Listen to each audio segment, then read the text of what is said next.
Bonjour, bienvenue à ma nouvelle vie en Christ. Aujourd'hui, nous allons continuer à nous encourager par la parole du Seigneur et parole que nous trouvons dans notre testament, qui est la Bible. Et donc aujourd'hui, nous allons continuer à persévérer et demeurer dans sa parole afin que notre être intérieur soit fortifié par son esprit. Bienvenue. Alors, avec beaucoup de joie, on va... alors, qu'est-ce que je désire? Juste écoute. Juste que tu écoutes, tu fermes tes yeux, tu peux t'allonger sur un lit et puis écouter ce que notre Père nous dit par sa parole.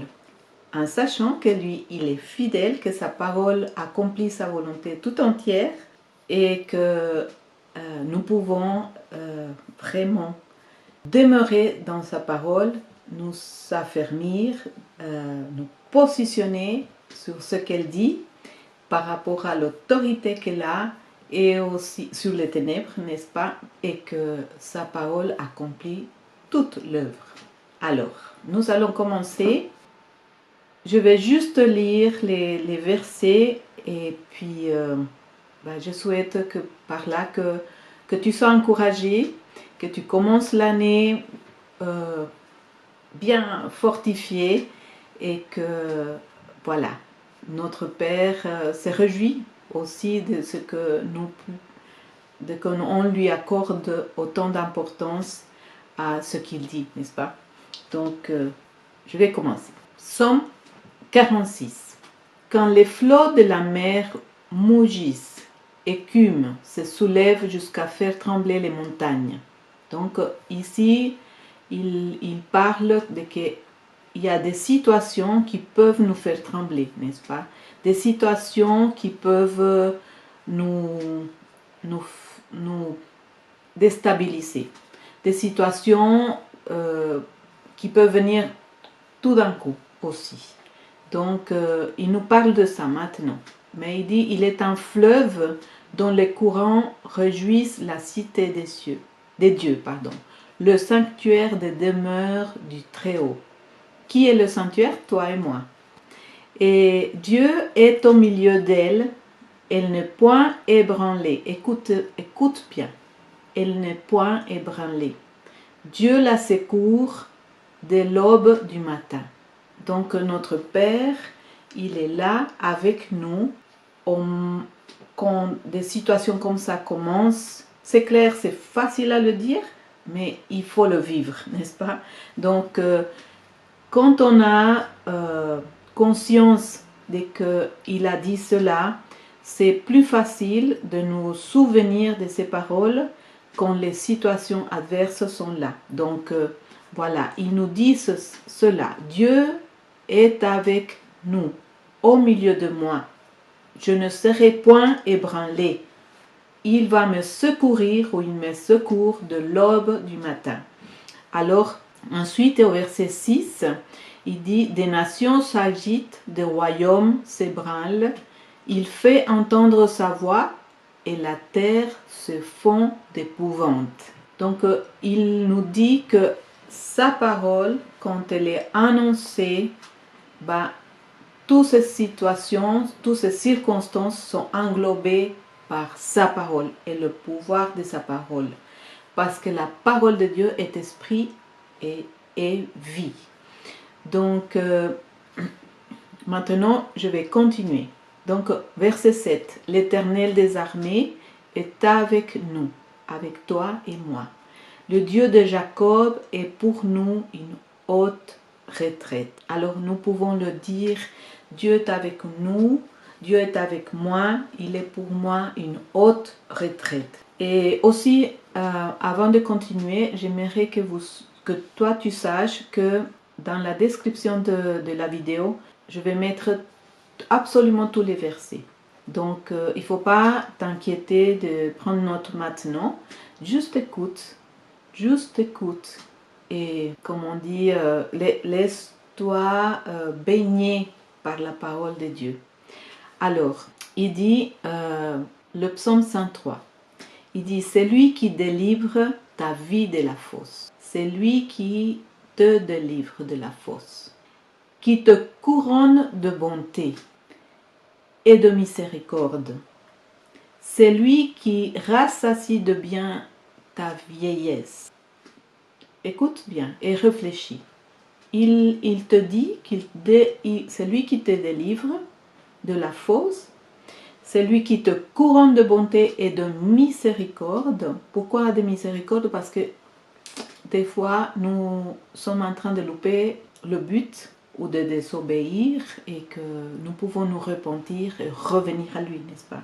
En sachant qu'il nous pardonne et il nous purifie de toute iniquité. Donc, il dit que dans notre vieillesse, il nous rassasie de bien. Et là, nous pouvons faire confiance, n'est-ce pas? Que dans notre vieillesse, ça va être ainsi. Donc, qu'est-ce que nous disons? Ce qu'il a dit, c'est tout. Nous disons rien d'autre. Nous ne parlons pas de ce qui est là. Nous annonçons à ce qui est là, à cette situation terrestre, ce que l'Éternel a dit, ce que notre Père a dit. Et cela nous est donné. C'est lui qui te fait rajeunir comme l'aigle. Youpi! Ça veut dire que mon Père, par son esprit, me fait rajeunir. Donc, si je prends conscience de cela, qu'est-ce qui va se passer? C'est que je vais changer de discours, n'est-ce pas? Que je ne vais pas parler comme les personnes qui vieillissent dans le monde et qui disent « Oh, ça y est, les bobos de la vieillesse sont là » ou je ne sais pas quoi. Non, je rajeunis comme l'aigle. Non, parce que mon Père me fait rajeunir comme l'aigle. Alors il dit « L'Éternel te fait justice et il fait droit à tous les opprimés. » Donc il établit sa justice pour toi et pour moi. Ensuite, dans le psaume 23, il dit « Tu dresses devant moi une table en face de mes adversaires. » Qu'est-ce que cela veut dire? Alors, quand il parle de dresser une table, c'est toutes ces paroles que le Saint-Esprit va te donner pour proclamer devant les circonstances ou devant une situation particulière. C'est ça la table qu'il dresse devant tous tes adversaires. Pourquoi? Parce que la parole de Dieu, qui est notre Seigneur Jésus-Christ, domine sur tout. Toutes les principautés, les dominations, les gouverneurs dans les lieux de méchanceté dans les lieux célestes et les esprits méchants, n'est-ce pas? Donc c'est comme ça que l'Éternel dresse une table devant nos adversaires. Il nous donne par son esprit des paroles pour que nous, on puisse annoncer à ces circonstances, à ces situations, ce que l'Éternel a dit, et puis c'est liquidé. La parole accomplie. Et c'est légal, c'est quelque chose de légal, royal, parce que c'est la parole et c'est une loi, et c'est le roi, n'est-ce pas? Et la parole d'un roi, elle s'établit. Donc, il dit, il dresse devant moi une table devant mes adversaires. Et il loin d'huile ma tête. Vous voyez, l'huile dans la tête, c'est en fait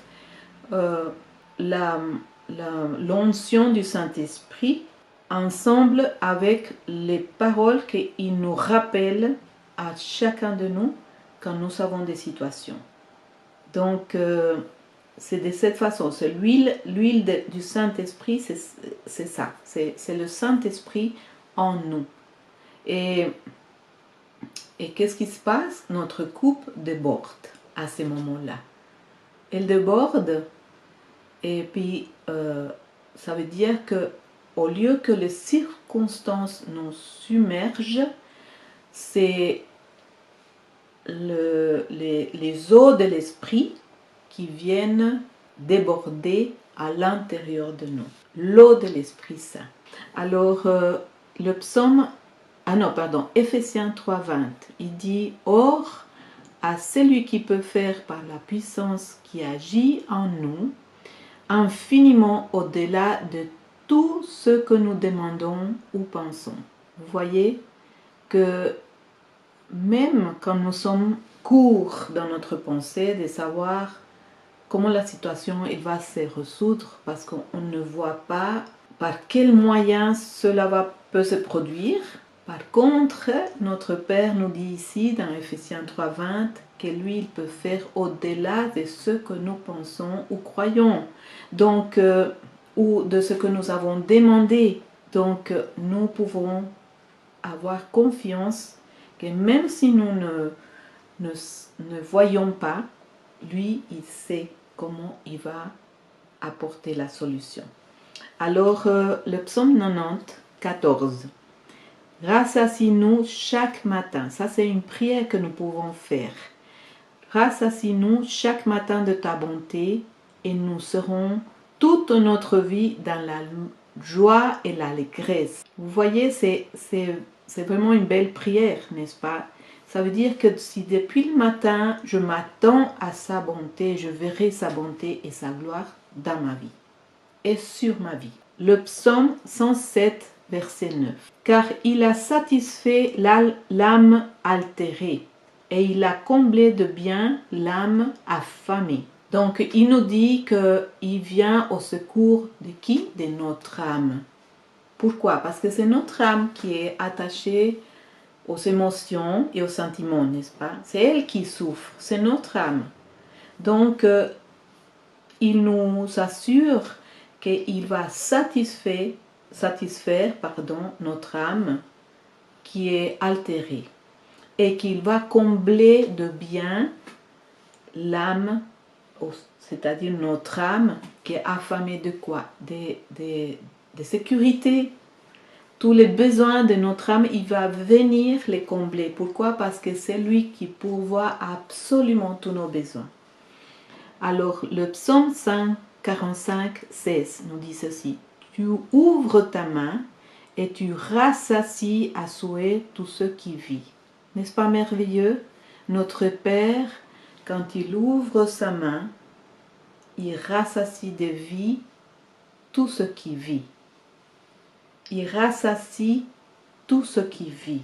On le voit dans la nature, dans les animaux, dans notre vie même. Voilà, c'est ce qu'il nous dit ce psaume 145. Le psaume 34, j'aime beaucoup le psaume 34. Il dit, j'ai cherché l'Éternel et il m'a répondu, il m'a délivré de toutes mes frayeurs.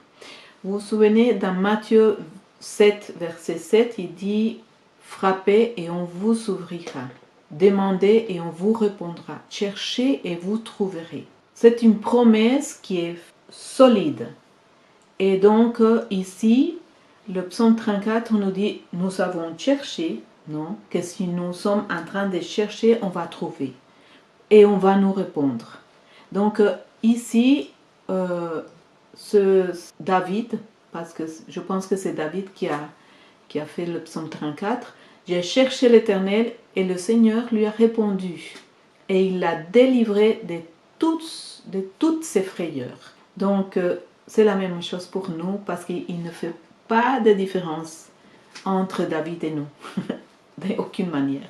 Alors, verset 5, il dit, quand on tourne vers lui le regard, on est rayonnant de joie et le visage ne se couvre pas de honte. C'est magnifique de savoir que au milieu de n'importe quelle situation, quelle circonstance, nous ne serons pas couverts de honte. Et ça, c'est quelque chose que nous avons besoin de prendre conscience, d'être conscient que parce que nous sommes à lui maintenant et que Christ est en nous, nous ne serons pas couverts de honte. Et que c'est-à-dire, il ne faut pas avoir l'expectative de que tu vas être ridiculisé, de que tu vas être dans la honte ou de la confusion par la même occasion. Parce qu'il intervient dans notre vie, nous serons rayonnants de joie. Alors il dit, l'ange de l'Éternel campe autour de ceux qui le craignent.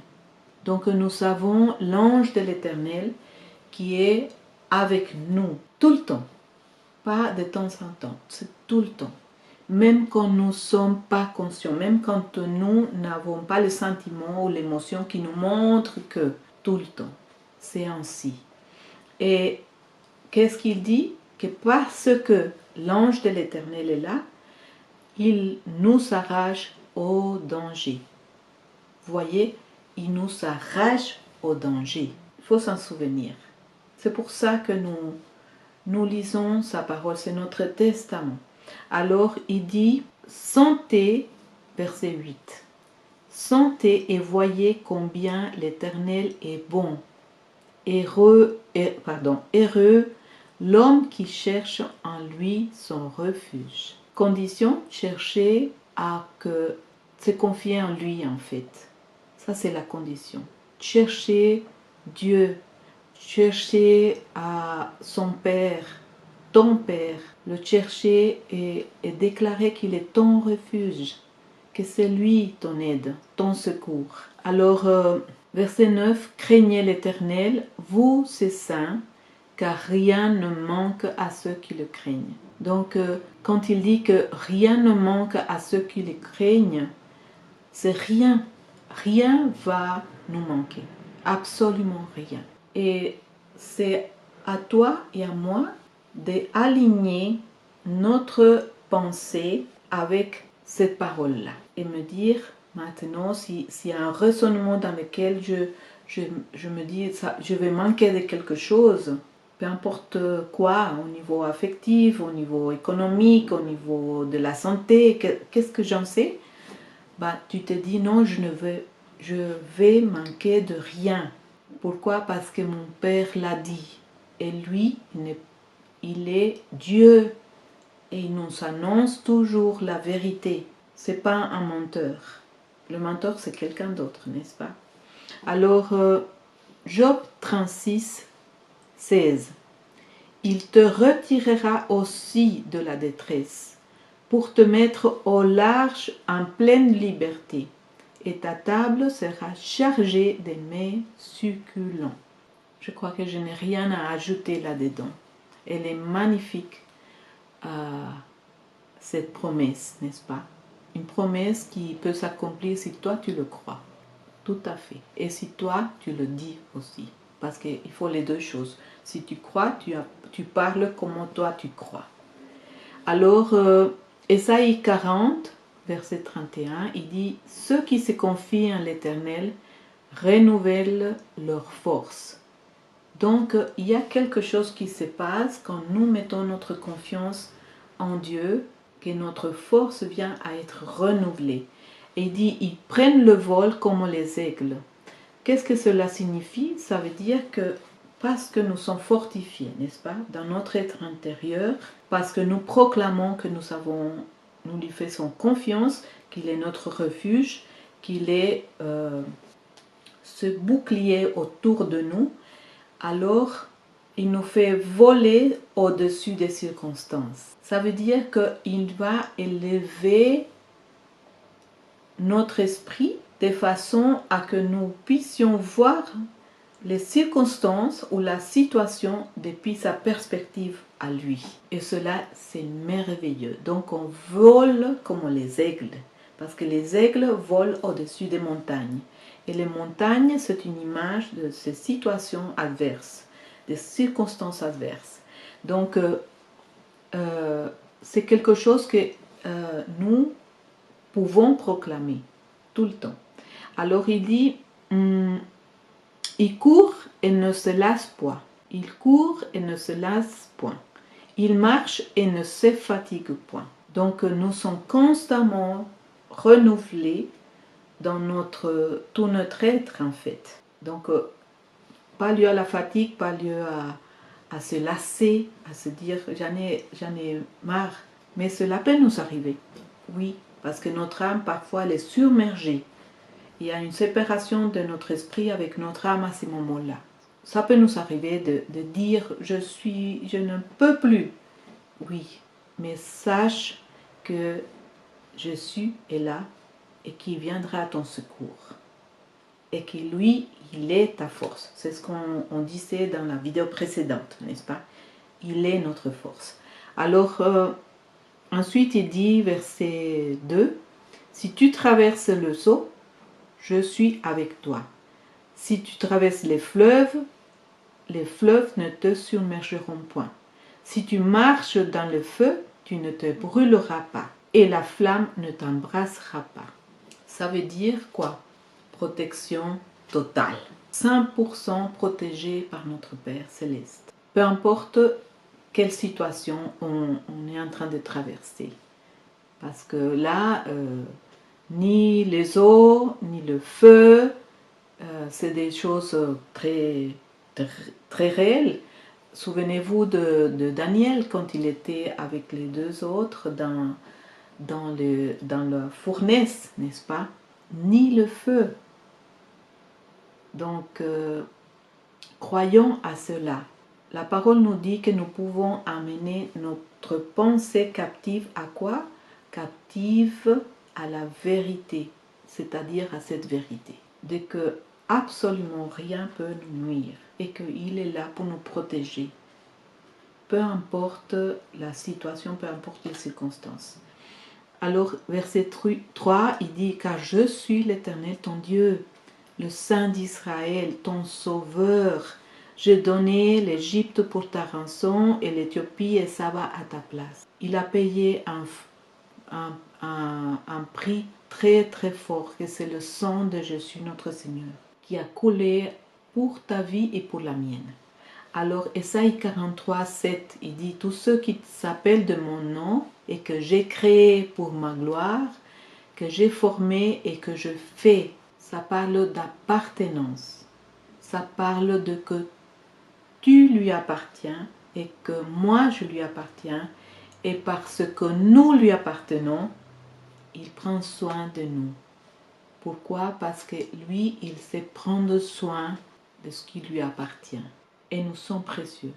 La valeur que nous avons pour lui a coûté le prix de la vie de son Fils, le sang de Jésus. Alors, il dit, Ésaïe 43, 15, il dit « Je suis l'Éternel, votre Saint, le Créateur d'Israël, votre Roi. » Ésaïe 43, 21, « Le peuple que je me suis formé publiera mes louanges. » Pourquoi on va publier ces louanges? À cause du bien qu'il nous fait, à cause de la gloire qu'il nous manifeste, qui se manifeste en nous et au travers de nous. Ésaïe 44, il dit « N'ayez pas peur et ne tremblez pas. » C'est une recommandation.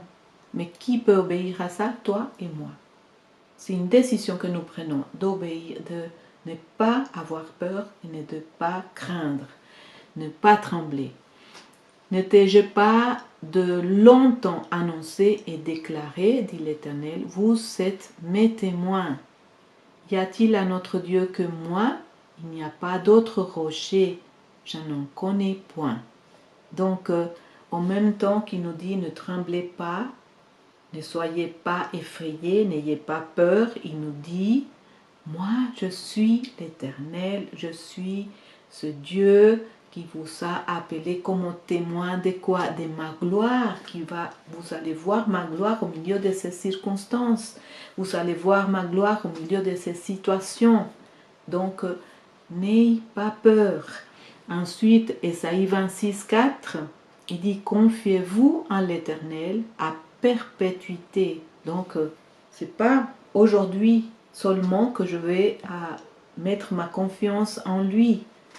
Il nous dit pour toujours, à perpétuité, car l'Éternel est le rocher des siècles. Donc, ça veut dire que c'est quelque chose qui est solide et qui va, au travers des siècles, subsister, n'est-ce pas? Qui sera toujours le même. Le psaume, non, Ésaïe 30, 29. Vous chanterez comme la nuit où l'on célèbre la fête. Vous aurez le cœur joyeux comme celui qui marche au son de la flûte pour aller à la montagne de l'Éternel vers le rocher d'Israël. Donc, qu'est-ce qu'il nous dit là? après que ces situations, ces circonstances adverses aient été englobées par sa parole et que la situation vient à se tourner, non? Il y a un retournement des situations et qu'il aura fait au-delà de ce que nous demandons ou pensons, n'est-ce pas? Alors à ce moment-là, on va chanter, on va célébrer, ça sera une fête pour nous, parce que nous serons contents de ce que Dieu a fait dans notre vie. Donc, le psaume 100, verset 3. Sachez que l'Éternel est Dieu, c'est lui qui nous a fait, et nous lui appartenons. Nous sommes son peuple et les troupeaux de son pâturage. C'est un verset d'appartenance. Nous avons besoin d'appartenir à quelqu'un, n'est-ce pas? C'est un besoin que nous avons. Et voilà, le Seigneur a répondu à ces besoins que nous avons. Et nous lui appartenons. C'est lui qui nous a choisis. C'est lui qui nous a rachetés. Nous lui appartenons. Alors, Ésaïe 41, 14, il dit « Ne crains rien, vermisseau de Jacob. Faible reste d'Israël, je viens à ton secours, dit l'Éternel, et le Saint d'Israël est ton sauveur. » Donc, sache qu'il vient à ton secours. À chaque fois que tu as besoin de lui, que tu as besoin de son intervention, il viendra à ton secours. Si toi tu le cherches, si toi tu le crois, premièrement, tu le cherches et puis tu lui demandes son intervention. Il sera là.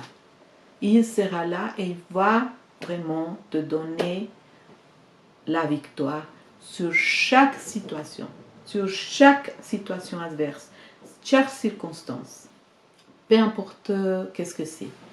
Nous arrivons à la fin de cette étude ou de cette vidéo et je vais juste vous donner le dernier verset qui résume un petit peu tout ce que nous avons lu. Et c'est celui-ci, 2 Timothée 2,19, qui nous dit « Néanmoins, le solide fondement de Dieu reste debout, avec ses paroles qui lui servent de sceau. Le Seigneur connaît ceux qui lui appartiennent, et quiconque prononce le nom du Seigneur, qu'il s'éloigne de l'iniquité. » Voilà. Donc, j'espère que tu es encouragé et que tu commences l'année avec beaucoup de force, de joie et que la paix que donne notre Père dans les cieux est dans ton cœur. Sois béni.